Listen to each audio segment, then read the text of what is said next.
I've been off grid for well over 10 years now, and I've been trying to grow this YouTube channel best I can, but I haven't done any really big jaw-dropping projects. I mean, yeah, I built solar arrays, I built, the shed, the tiny house with the driveway in, but I really haven't shown you guys what I'm truly capable of. And in order to get any form of success in life, you have to take an educated risk. So I have decided to take an educated risk.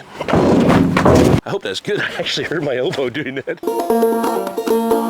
Now, a lot of you don't know, but I actually own a 1971 Deuce and a half. It runs on used motor oil. I have a filtering station way over yonder on the other side of the farm, and I drive it all over the place. And I love this truck. And I thought one of the coolest things I could do was if I built a camper for it. Because you see them all the time, people take the beds off and they build campers. But I really didn't want to take the bed off because I use it. I use it quite a bit. Perfect for the jib crane and just hauling stuff. So I'm going to build a camper on something else. But I don't plan on just building any camper. I plan on building the best off-road, off-grid camper. The B.O.G, or the best off-grid, off-road camper. The B.O.G.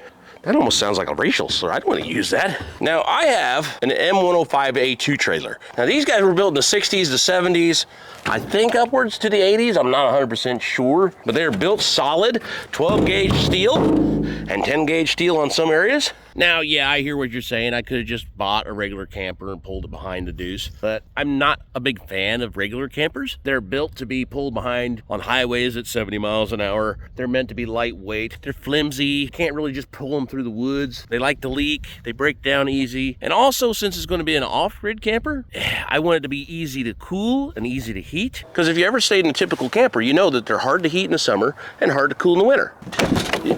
You know you said that wrong, right? You dumbass.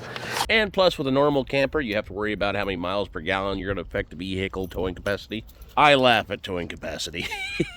Now, I originally planned on just using everything here, just pretty much building walls off the side and framing them up and using the original tub. But I've got a few problems with the tub. I don't want to use the tub. And I'll show you why. First of all, it is covered in these little holes like this guy.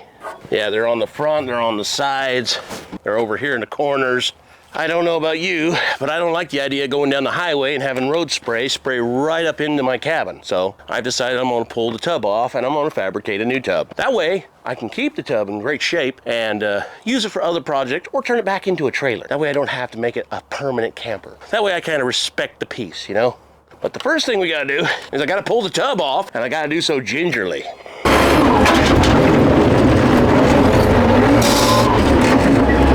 Dude, what the heck? What? I said gently. No, you said gingerly.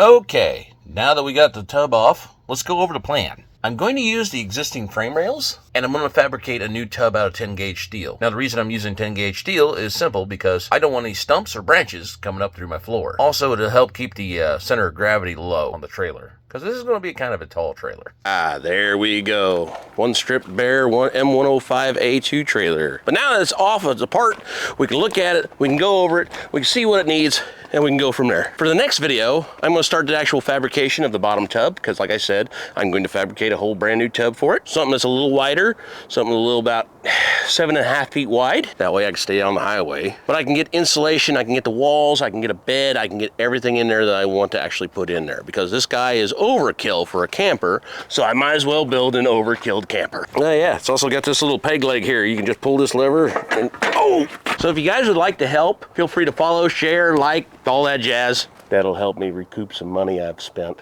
And I would truly appreciate it. But as of now, I'm gonna get started. Yeah. I'll see you guys later. And before you naysayers say I'll never do it, I've already started.